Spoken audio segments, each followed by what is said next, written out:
Yo, what up? It's your boy Mark Roy, and thank you for tuning in to Side Hustle, the official podcast, where we talking about hustling on the side so you don't end up getting hustled on the side. Cue that intro.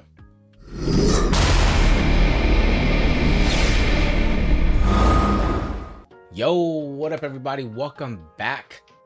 Today, this is going to be an episode where we're just going to talk about money. Now, when I first got started in, let's say videography, in my industry, I do a lot of video. And so doing a service is one thing. Being business minded is a whole different beast. And what I mean by that is, let's just take, we'll take one of my highlight films as like wedding videography. When I started, I was starting at, I started for free. I did the first couple for free. Recently, my price is $17.95 for just a highlight. Now, I went ahead and did the math, and I'm gonna go ahead and put this graphic up right now.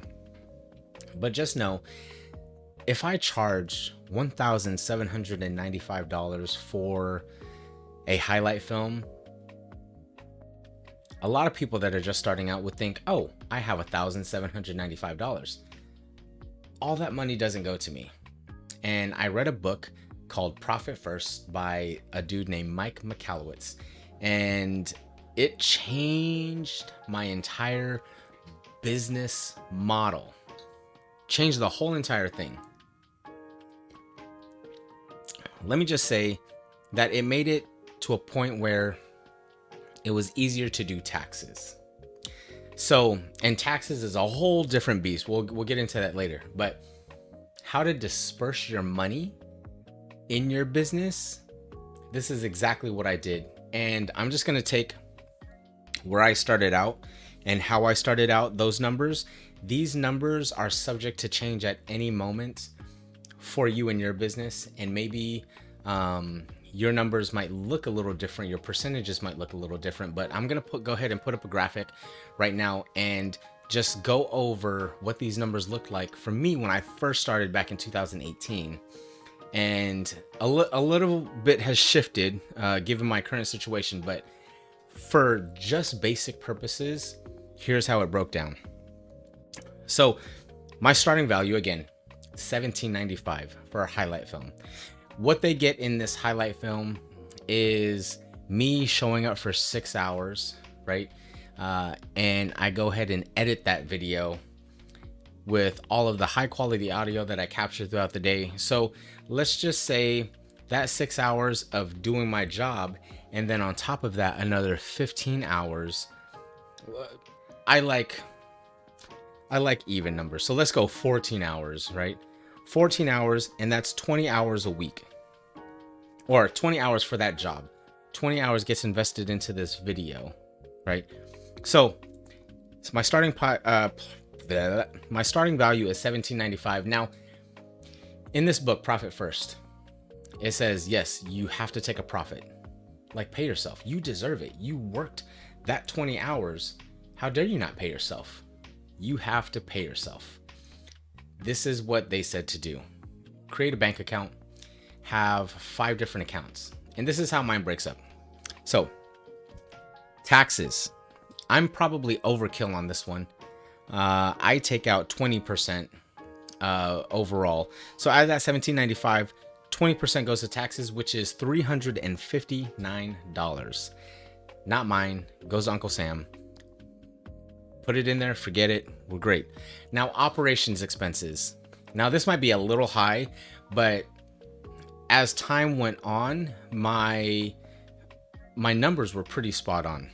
If I paid anything that pertained to the business, this is where it was at. Operations expenses, I had this at 30%. So 30% out of $17.95, that's $538.50.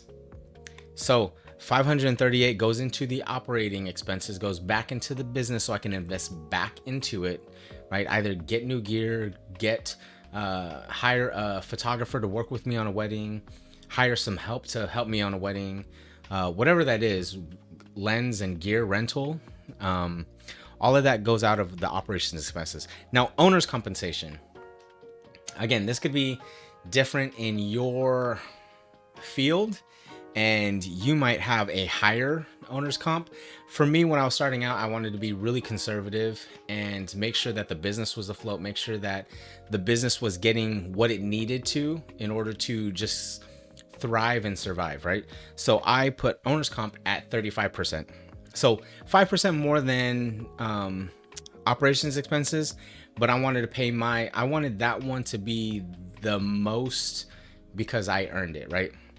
So out of the $17.95, I paid myself $628.25.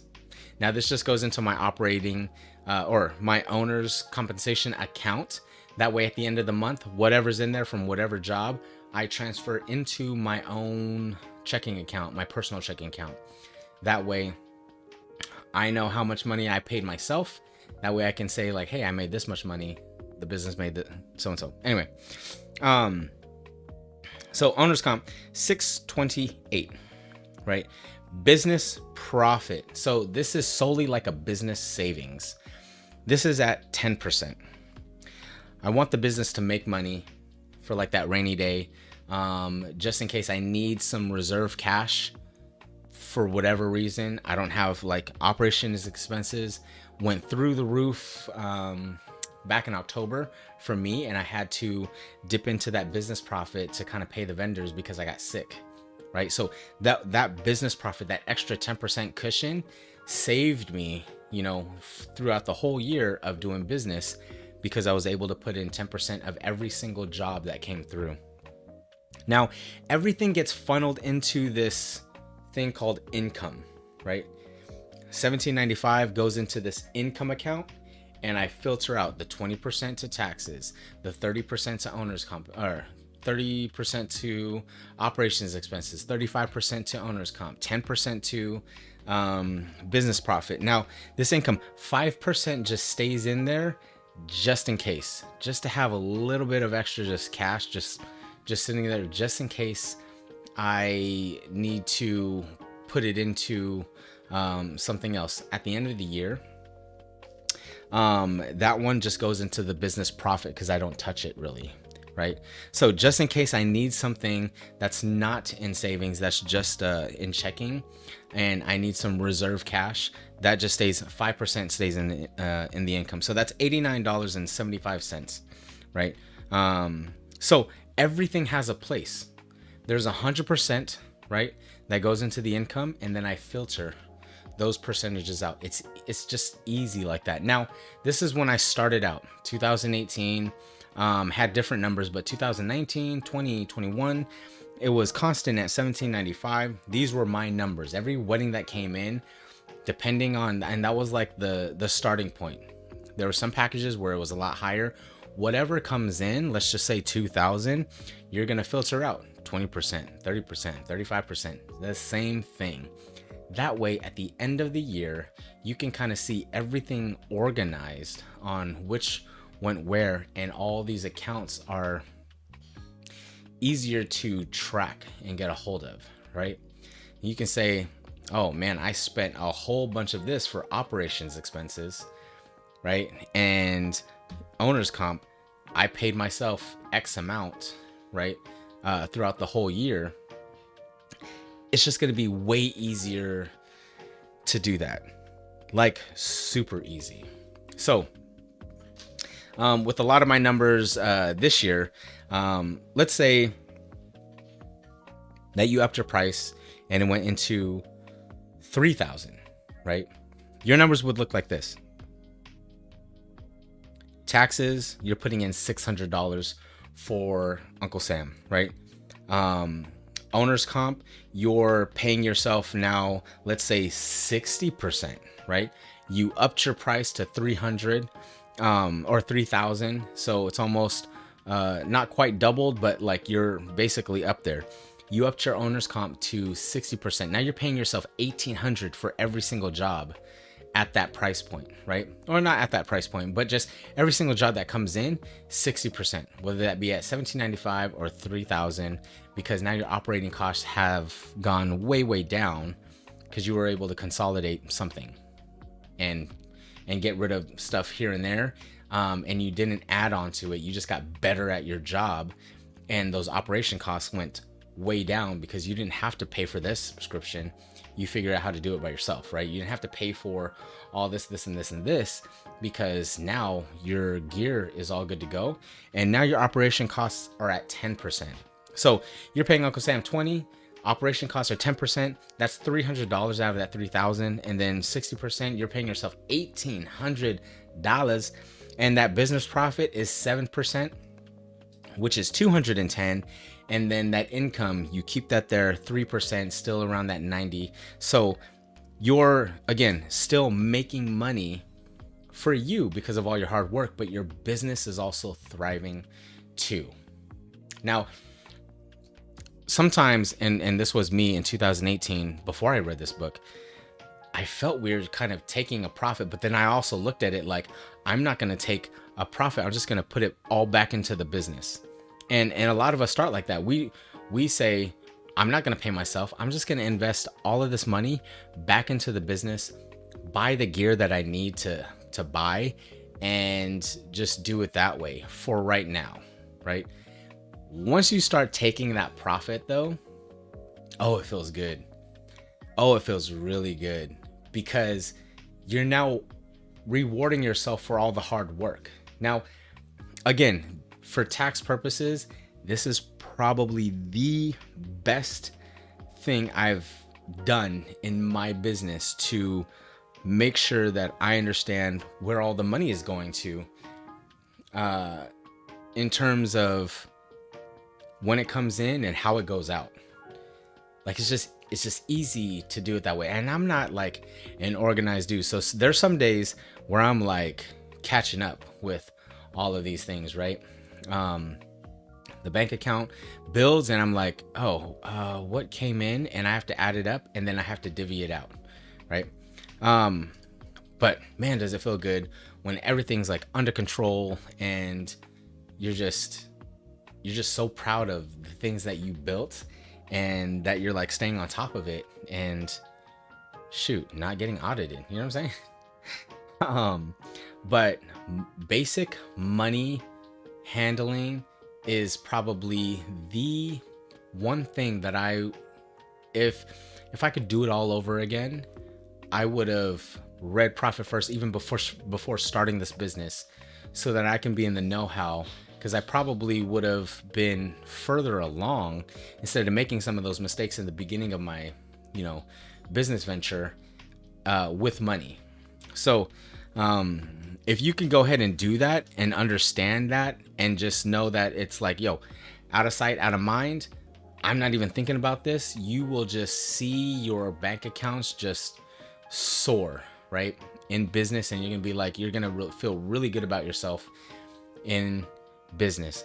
Remember, you got to hustle. You got to start doing the hustling, whether it's mental hustle or physical hustle, so that, again, you don't get burnt out and you don't end up getting hustled on the side, because a lot of businesses fail because of lack of money, lack of funds to keep it going, right? Make sure that this is the right way for you to do it. Maybe you're a bigger business and now everything is like done differently. I'm talking about the small businesses that just start out, that are just starting to figure out where they fit in their community, how much money is coming in, how they pay themselves, how to do all of this. So when you send it off to your tax professional, that they're like, oh my, I love you, because this is so dope. So y'all know what it is. Follow the Side Hustle the Official, Instagram Side Hustle the Official, and then Twitter Side Hustle TO, because it only allows me 15 characters, and Side Hustle the Official is longer than that. Go figure. Anyway, this is the official podcast of Side Hustling. I feel like I am so ready for my next guest to be on here. I'm not going to say who it is just yet, but man, I'm so excited to get them on and just talk all business. All business, all the time. And so that is it. If you have any questions about how to start that account, hit me up. you know, the banking professionals, when I went to the bank, they helped me, and I was like, hey, I want to open, a business account, and I want to open 5 accounts with that. And it was a lengthy process, but they helped with everything, and I was so thankful for that. So, yeah, man, go ahead and just open up that account, start that business, work for yourself, just hustle. There's nothing that can replace the hustle. Nothing at all. The hard work, the hustle, no talent can replace that, because again, if you don't know how to do that, oh my gosh, it's going to be a long journey for you. I was just talking to a buddy earlier today, and we were talking about life and just how, like the business world doesn't care if you have a crappy product, right? They just won't buy it. So you really have to invest in the things that you're really good at, or the things that you love, and really make that difference, make that change, because at the end of the day, no one really cares if you're successful or not in that business if it doesn't help them out in any way. You know what I'm saying? Like, everybody's in business, and it takes a huge community to get your stuff out and to get in front of people. But again, in my industry, it's like a dime a dozen. Everybody's turning into a videographer nowadays. Anybody with a camera and anybody with a phone is turning into like a photographer, videographer. But here's the one thing. It's that eye. You gotta have that. You gotta have that lens. You gotta have that customer service, right? Everybody is not me. And I realize that, everybody could be talented just like me, but they're not me, right?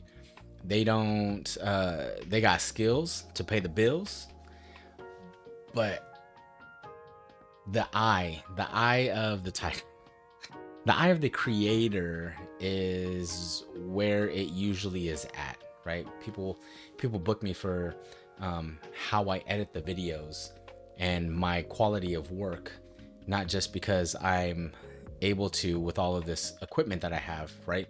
I've built this up over the years.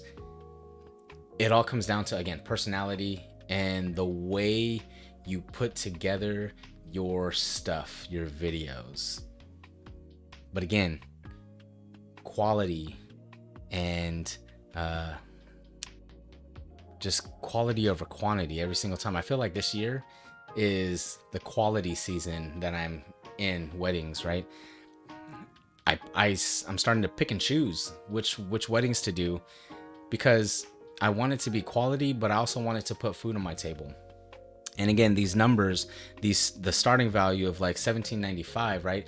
There's videographers that they charge their lowest one is like $6,500 just for a highlight video. Like, let me get to that, type of client, right? That wants to pay that much just for a highlight. Like, that's crazy to me. And that's what's up though. You know that they're out there, but your talent has to be in front of the right people. And so I think your community is going to be doing all of that for you. So, yeah, money problems. Money is a problem if you don't know how to handle it. So make sure you're handling it. Make sure that you're getting into those accounts. Make sure that you're actually paying those taxes and using that tax break of how to, and like I said, taxes, that's a whole different beast that we're going to get into later on. But right now, to get your money right, to understand that whole bottom line is not yours to keep. It goes other places, right? Again, $17.95. I used to take home $628 per job. What is that? Actually, what is that? 628, and I want to say that I average about 20 hours per wedding from start to finish. From like, I mean, it fluctuates 20 to 25 hours. Let's just say 20 hours. 628 divided by 20. It's about $31 an hour, right? What are you worth? What do you want to make? What do you want to make? If I did the same wedding now, but now I'm paying myself like 60%, which I said was $1,800 a while ago, and then divide that by 20 hours, now I'm making $90 an hour. So it all depends on how you value your work. Do you provide a lot more value now at this price point, right? Because if you don't, you should maybe go back down to that price point, because then you're overcharging for crap. Just kidding. No, I'm not actually. But you know what I'm saying? Like, make sure that you're providing more of a value in your business. What you do afterwards, what you do during, what you do before, like the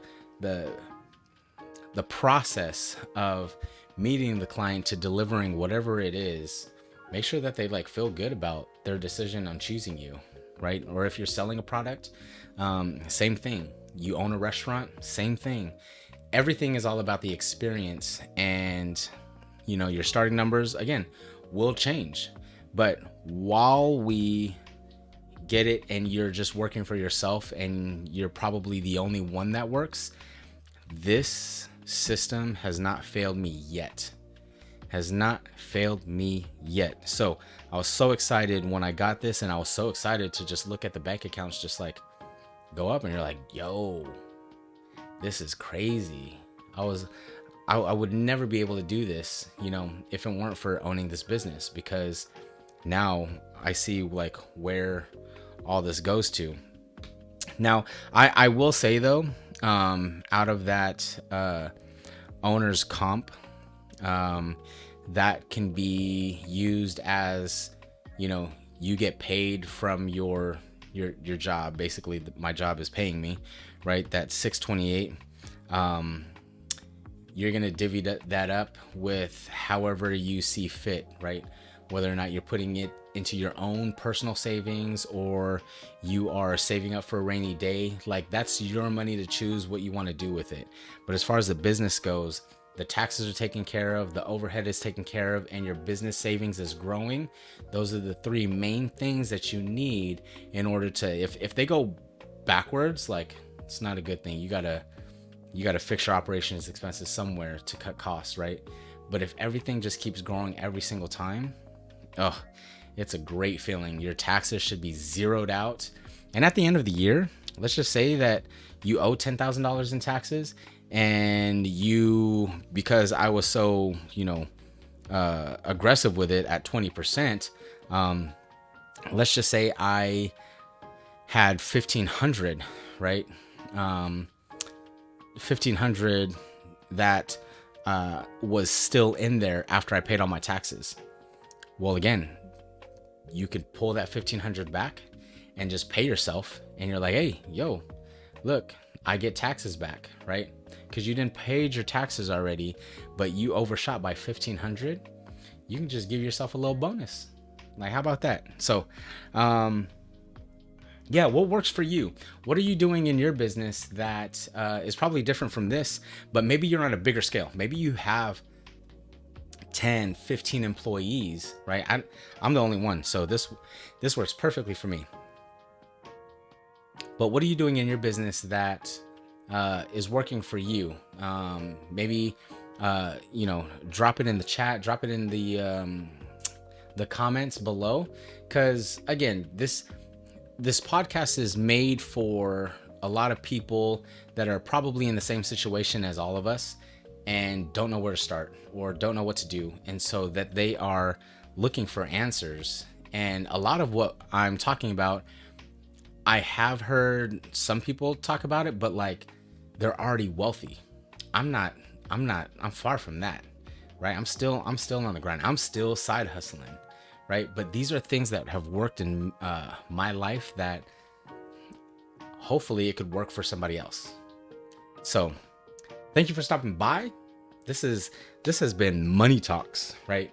This has been all about the money and how to disperse it and make more money without losing it.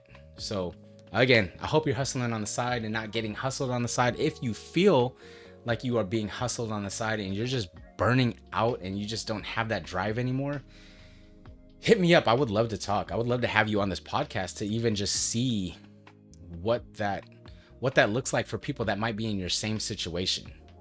So again, y'all, this is a community and I thank you for being a part of it. This is your boy Mark Roy and I am out. Peace.